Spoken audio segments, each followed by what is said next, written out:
मंडळी, एकदा तरी अशी दोडक्याची भाजी करून बघा. तर काय करायचं, गॅसवर कुकर ठेवायचं, 2-2.5 पळी तेल टाकायचं, अर्धा चमचा मोहरी, अर्धा चमचा जिरं, 2 छोटे कांदे बारीक कापलेले टाकून ते परतून घ्यायचे सोनेरी रंगावर. 10-12 कढीपत्त्याची पानं टाकायची, 1 चमचा आलं लसूणची पेस्ट टाकून परतवायचं, थोडासा हिंग टाकायचा, 1 चमचा धना पावडर, पाव चमचा हळद टाकायची, 1-1.5 चमचा लाल मिरची पावडर, पाव चमचा काळा मसाला टाकायचा. त्यानंतर 4-5 चमचे चणा डाळ मी घेतलेली होती, स्वच्छ धुवून 1 तास भिजून घेतली, ती चणा डाळ टाकल्याची भिजलेली. त्यानंतर दोडके होते पाव किलो, शिरा काढून घेतले, बारीक कापून ते टाकून घेतले, 1-2 मिनटं परतून घ्यायचे.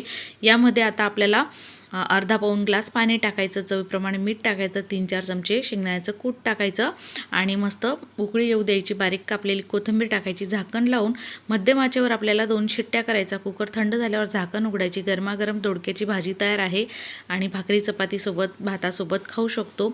आणि तेवढं जाता आता चॅनलला पण सबस्क्राईब करून द्यायचं. भेटू मग नंतर पुन्हा. बाय बाय, धन्यवाद.